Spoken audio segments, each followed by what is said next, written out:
Hello and welcome back. Sean here, Mountains Garage. If I sound a little stuffed up, I am. I haven't had a cold in years, it seems. I guess that was the beauty of everybody staying away from each other. Well, I got one now. I think I'm getting ahead of it. I couldn't stay in the house anymore, so this afternoon, Saturday afternoon, I decided to come out, first day of March, I believe, and work on the front pump for my SFI cased Powerglide that I've been slowly building for a couple of years now. I know it's ridiculous, but when it's one of those projects you just fit in when you can, well, that's what happens. So now I'm dedicated to just finish this thing and get it off my bench, and it's a whole complete unit ready to use in something. So the pump itself is a beautiful specimen. I have in my playlist a nice Powerglide pump video where I was very detailed, and I haven't watched it in a while, but if you want to refer to that one as well as this one I'm going to breeze through it a little different, maybe look at things different, but either way, they'll both get you where you need to be, along with the Powerglide repair manual. In the drag race section, they go over drag race modifications. So in a nutshell, the first thing I did after I stripped it and it was roughly cleaned is I pushed out the stock stator tube with a tool I bought from TSR, but if you have a piece of round aluminum stock or steel, you can easily make your own. This is made to do a whole bunch of bushings and stuff in the transmission as well, in the Powerglide transmission, as well as pushing the stator tube in and out. Again, it's made by TSR. I'm sure other people make it too. So it fits right in. You through the back to get it out. You use the long section and you push right down through. I use the arbor press behind me. In the past, I've used my press, but it doesn't come out that hard. It has, splines or serrations, if you will, that fit into the pump. It's a press fit. After you put it back in, you can choose to do nothing. You can pin it, or you can try to weld it. So, reality, it's probably not going anywhere. I've pinned them in the past. In this case, I'm probably just going to press it in. Depending on how hard it goes in, whether I feel the need to press it or not, pin it or not. My head's so stuffed up, it's hard to even have a clear thought here, but I'm going to press on. So, with the stock stator tube out of the way, a couple things. You'll be surprised at the amount of debris that's caught down between the tube and the casting. You think you got the thing clean, there's a lot of stuff in there. That alone makes you second guess not pressing every one of them out. So I cleaned that up, and with the tube out of the way, you can drill this converter feed hole. The charge hole right here is small, maybe 3/16, so that's you drill. This one here is pretty much 1/4 inch already. This is your charge circuit for the torque converter, and this one here sends the fluid out to the converter. Carefully drill this one to 1/4 inch. Drill this one and intersect it. Careful not to break your drill bit off, and don't go through the wall where the stator tube lies. You don't want to do that. You want this passage just to go in and hit this one and not lose all your charge pressure out into the abyss. So, little careful drilling, that's a piece of cake. While you got your 1/4 inch drill bit, make sure the feed holes, 1, 2, 3, 1/4 inch, they are. In this one they were. And if you remember, we talked about these being the pant legs or the legs. At 11 o'clock, this is an important one here. You're going to want to take your drill bit on an angle and drill all the way down into where the tube would be. And then, this is going to be an important reference. I'm not done modifying this, but while we're talking about it, I've already marked, you got 2 holes that need to be lined up when you put the stator tube down in, because there's a lot of choices. This hole at 11 o'clock, if this was a clock, that'd be 11 o'clock. The higher of the 2 holes needs to be intersected right here, so I've already put a dot on it, and when I go to start pressing, I've got my dots lined up there, and when I press, I'm gonna keep looking. I'll be looking at it right here. This end of it goes here in the press, and I'll press straight down. And when this pick will intersect that hole, I know I'm getting close. And then before I pressed out the other stator tube, I just took a square and locked it at the correct depth. The dimension is available in the book if you don't have that to go by, but this is pretty easy. When I'm down flush again, I know the stator tube is where it used to be. But back to the modifications that need to take place. I put the stator tube in last. So we've drilled our holes. Quiet. Still working on the stator half or the back half of the pump. There's this rig here. It used to live in this hole. It's called a downshift timing valve. I grabbed it with a pair of locking pliers, ripped it out, and it'll never go back in. I don't need to plug the hole. Nothing has to happen to that. Just get rid of it. You don't need it. It's in your way. This rig here is a cooler bypass. Should the cooler circuit, that's oil coming out of the converter, out to the cooler, back to the transmission, which becomes your lube circuit. If anything was to happen and block that up, in theory, this little ball is going to open up, and takes quite a bit. Yep, it works. And it would still lube your transmission, so you can leave it. It's not a problem child. It can be removed if you want to put a 9/16 cut plug there, or just drill and tap the hole right here and put a set screw in it. You can. You don't have to. It's not on a lot of transmissions. It's definitely old thinking, I guess. But it's not an area of problem, so you decide whether you want to leave it or not. But should you leave it, which I'm going to, and somewhere down the road I stop getting flow through the cooler, two areas I'm going to look at. I'm going to look at the rings of the input shaft that ride in the stator tube. But I might suspect this guy too, so remember, there's another player, and if that was stuck open, you wouldn't have any flow through the cooler, but you would have lube to the transmission. So, our next problem area, if you flip it over, originally in this hole that I've now tapped 1/4-inch pipe, NPT pipe, was this little roll pin right there, and that spring, and a valve that I've reinstalled. The problem with that is it's a primer valve for the pump. Again, things that don't exist on more modern transmissions, even if you call a Turbo 400 modern. They determined it wasn't required, but somehow this is supposed to allow the pump to prime easier. So the problem is the little roll pin breaks, they claim, when you turn the pressure up, which this has a trans brake valve body. The pressure regulator spring is in the valve body, and we're going to have between 225 and 250 pounds. That's a tiny roll pin. Should the roll pin break and the valve flies out of there, you're going to have zero pressure.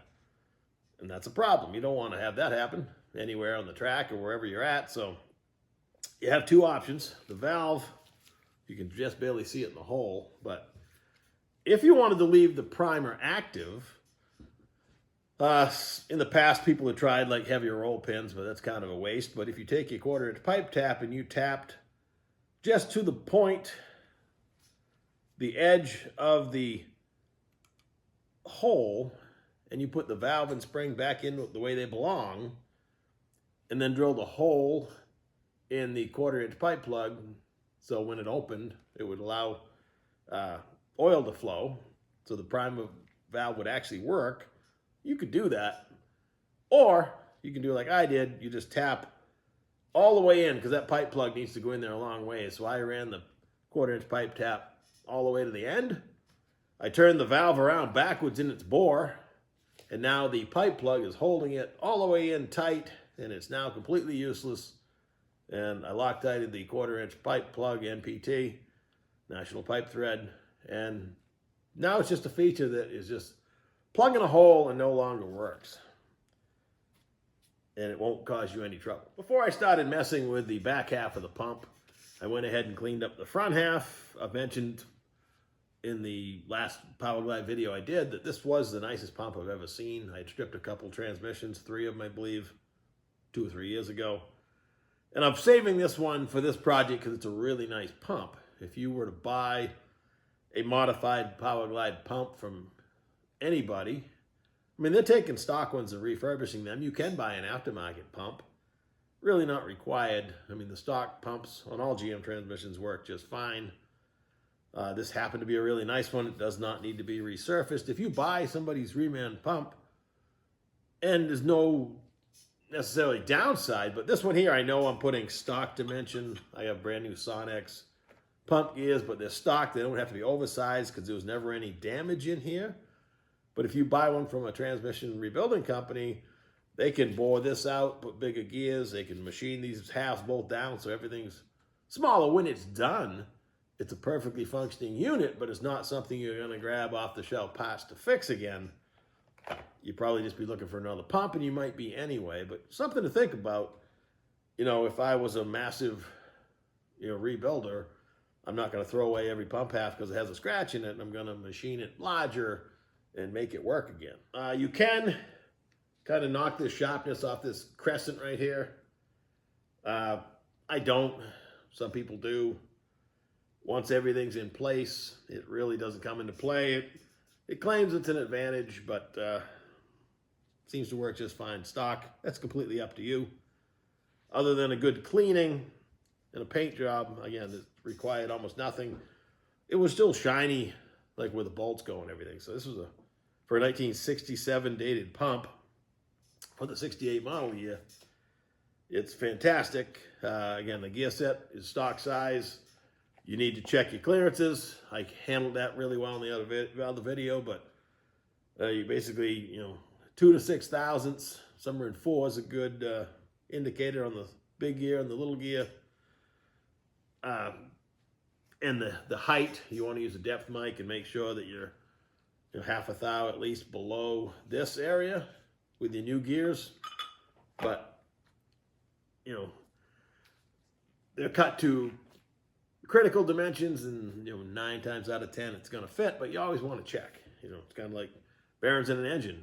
You could probably shove them in without looking, but you probably want to check. The pump bushing and front seal are identical to a TH350 Turbo 400.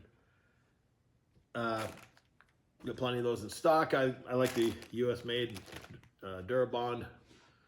They're inexpensive and they seem to work just fine. The advantages, so you don't have to press out the stator tube. It is nice to clean behind it. Also, this is hardened, and this is maybe not. It's not blue. This is definitely blue on the end. So these splines are hardened, and this one's cut for a bushing if we've gone down this road a few times, but I'll just roughly go over it. A TH350 and TH400 torque converter does not have a bushed turbine in the converter. The stator tube and the input shaft hold that part of the torque converter up inside the torque converter. Powerglide always had a bush turbine and never had a bush in here. She's wide open, so that helps you with cooler flow. I mean, you're charging it through this small hole, filling the converter. When the converter's full, the oil's got to come back out, and it's got to go around the input shaft down the tube. When there's no bushing, has a much easier time doing that. So in both a Turbo 400 and a Powerglide, if you can lose the front bushing, you're way better off. In this case, they opened it up so you could put a bushing in there, but that just makes it a bigger throat to go ahead and collect oil and send it on down the line. Where on a Powerglide, it hits the front ring on the input shaft, sends it out to the cooler through the pump, out to the cooler and back, comes back in, and that ring holds it oil in and forces it down to lube the transmission. I went ahead and pressed in the stator tube. This works really nice.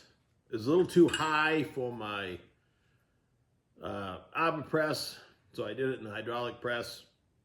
It takes quite a bit of force to get it in there. It actually squishes the aluminum out a little bit. I don't believe it's ever going to go anywhere. As far as the height goes, I had checked it with this. to match up with the old one, I decided to compare with a caliper.